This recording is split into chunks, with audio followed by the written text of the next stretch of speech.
So my name is Donna James and I'm a triple certified nutritionist. I am also the founder and director of the Food Coach New York.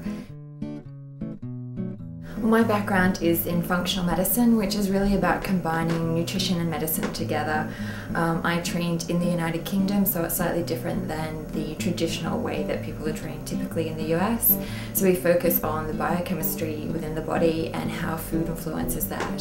So if you think about a dermatologist and say an esthetician, if you go to a dermatologist for your skin, you're more likely to get long-lasting results, and so I'd say that that's really where my approach falls in with nutrition.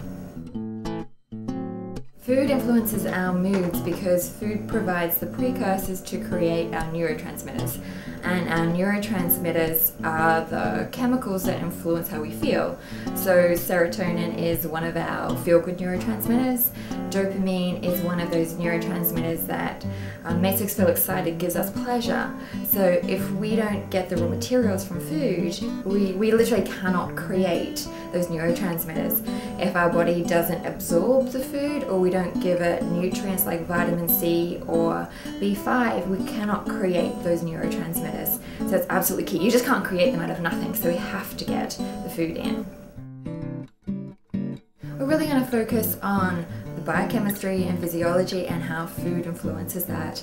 I think for the most part people know roughly what they should be eating, so we'll just go over that, but then get an understanding of how that influences our body, how food refines our facial contours, how it can make us think faster, how it can make us more beautiful. So once you understand why, I think there's much more motivation to eat a certain way. There are many striking results, so just a couple for you. I've had a woman lose 10.5 pounds within a week just by cutting out her food sensitivities. I had a male lose 10.5 pounds in a week as well. They're my top two in just a week by changing what he actually eats. For a more long-term case, I had a woman who was the CEO of a top investment bank who had been struggling to lose 40 pounds for an extended period of time, for years and years and years.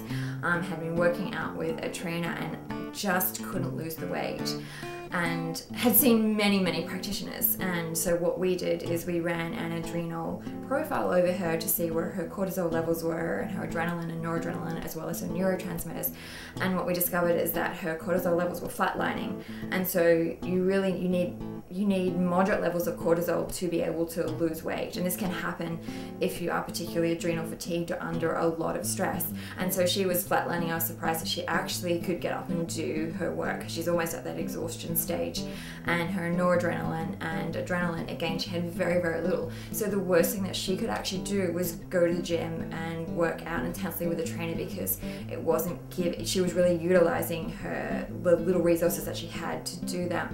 So we took her off that and put her onto private yoga and really nourished her adrenals with lots of botanicals and supplements, so fixed up her nutrition, and within 3 months she had lost 30 pounds.